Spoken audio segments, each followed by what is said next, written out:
সম্মানিত সুধী, আজকে বাংলাদেশে প্রথম কদরের রাত। যদিও বাংলাদেশে ২৭ তারিখের রাতটাকে খুব বেশি গুরুত্বের সাথে পালন করে, কিন্তু আসলে রমজানের শেষ দশকের ৫টি বেজর রাতের যে কোনো রাতে কিন্তু কদর হয়ে যেতে পারে। তাই বুদ্ধিমান মুমিনের কাজ হচ্ছে ৫টি বেজর রাতের প্রতিটি রাতেই সমানভাবে সমান গুরুত্বের সাথে আবাদত করে যাওয়া, তাহলে কিন্তু কদর আর মিস হবে না। আল্লাহ রাসূল সাল্লাল্লাহু আলাইহি সাল্লাম বলেছেন, মান হুরিমা খাইরাহা ফাকাদ হুরিম। যে ব্যক্তি এই কদরের বরকত মাহাত্ম্য থেকে বঞ্চিত হলো, সে আসলেই বঞ্চিত হলো।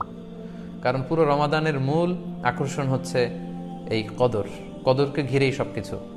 সো এই কদরের বরকত থেকে যারা বঞ্চিত হলো ফাকাদ হুরিম, তারা আসলেই বঞ্চিত। হি ইজ দ্য লুজার, সে আসলেই বঞ্চিত। আমরা বঞ্চিত হতে চাই না, আমরা গেইনার হতে চাই, আমরা বারাকা রহমত হাসিল করে নিতে চাই।